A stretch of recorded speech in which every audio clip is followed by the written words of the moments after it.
ಆಚಿ ಮಸಾಲ. ಎಂತ ಅಡಿಗೆಯ ರುಚಿಯಾಗೋ ರಹಸ್ಯವು 20 ರೂಪಾಯಿ. ಇನ್ನೊಂದು ಮಾತು ಹೇಳ್ತಾ ಇದ್ದು ಕುಮಾರಸ್ವಾಮಿಯವರ ಕೂಸಾಗಿದೆ, ಕುಮಾರಸ್ವಾಮಿಯವರ ಕೂಸು ಅಂತ ಹೇಳ್ತಾ ಇದ್ದಾರೆ.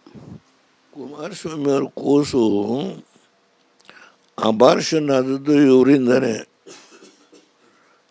ಅಬಾರ್ಷನ್ ಕೆಲಸ ಮಾಡಿದ್ದು ಸತ್ಯಶೋಧನಾ ಸಮಿತಿಯ ಮುಖ್ಯಸ್ಥರುಗಳು ಕೊಟ್ಟ ವರದಿ, ವಿಧಾನಸಭೆಯಲ್ಲಿ ಚರ್ಚೆ ಮಾಡಿದಂಥ ಮಹಾನಾಯಕರುಗಳ ಏನು ಆವತ್ತಿನ ನಡವಳಿಕೆಗಳನ್ನು ಕುಮಾರಸ್ವಾಮಿಯವರು ಎಳೆ ಎಳೆಯಾಗಿ ಬಿಡಿಸಿದ್ದಾರೆ. ಅದು ಅಬಾರ್ಷನ್ ಆಗೋದಕ್ಕೆ ಕಾರಣ ಅವರೇ, ಕುಮಾರಸ್ವಾಮಿಯವರಲ್ಲ. ಕುಮಾರಸ್ವಾಮಿಯವರು ಮಾಡಬೇಕು ಅಂತಿದ್ದು, ನಾನು ಬೆಂಗಳೂರು ಮೈಸೂರು ಇನ್ಫ್ರಾಸ್ಟ್ರಕ್ಚರ್ ಪ್ರಾಜೆಕ್ಟ್ ಏನು ಮಾಡಿದೆ, ನಾನು ಡೆಲ್ಲಿಗೆ ಹೋಗೋದಕ್ಕಿಂತ ಮುಂಚೆ ಅಲ್ಲಿ 5 ಟೌನ್ಶಿಪ್ ಮಾಡಿದ್ದೆ ನಾನು, ಅದರಲ್ಲಿ ರಾಮನಗರ ಸೇರಿದಂತೆ.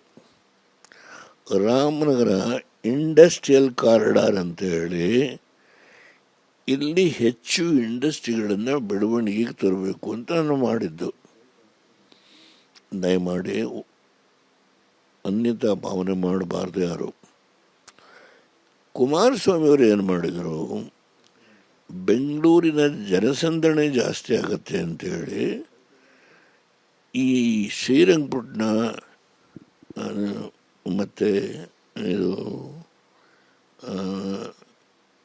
ಐ ಥಿಂಕ್ ರಾಮನಗರ 3 ಟೌನ್ಶಿಪ್ಗಳನ್ನು ಕೈ ಬಿಟ್ಟು 5 ಟೌನ್ಶಿಪ್ಗಳು ಈ ರಾಮನಗರ ಸೇರಿದಂತೆ ಹೊಸಕೋಟೆ ಆ ಕಡೆ ಅದರ ಡೀಟೇಲ್ಸ್ ಹತ್ರ ಇದೆ. 5 ಟೌನ್ಶಿಪ್ಪನ್ನು ಅವರು ಬೆಂಗಳೂರಿಗೆ ಹೊಂದ್ಕೊಂಡಂತೆ ಜನಗಳು ಅಲ್ಲಿ ಈ ಜನಸಂದಣಿ ಬೆಂಗಳೂರಲ್ಲೇ ಇರ್ತಕ್ಕಂಥದ್ದನ್ನು ಕಡಿಮೆ ಮಾಡಬೇಕು ಅಂಥೇಳಿ ಅವರು ಒಂದು ಪ್ರಾಜೆಕ್ಟನ್ನು ತಯಾರು ಮಾಡಿದರು.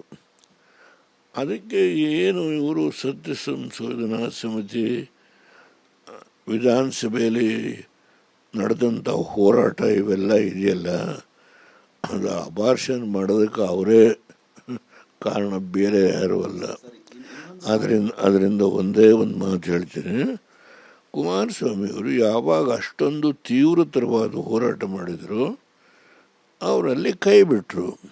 ನೀವು 20 ವರ್ಷ ಆದಮೇಲೆ ಯಾಕೆ ಎತ್ಕೊಂಡಿದ್ದೀರಿ? ನೀವು ಈ 3 ವರ್ಷ ಡೆಪ್ಟಿ ಸಿ ಎಮ್ಮು ಬೆಂಗಳೂರನ್ನ 5 ಭಾಗ ಮಾಡಿದರೆ, 5 ಭಾಗ ಮಾಡಿ 5 ಕಾರ್ಪೊರೇಷನ್ ಮಾಡಿದರೆ, ಯಾಕೆ ಈಗ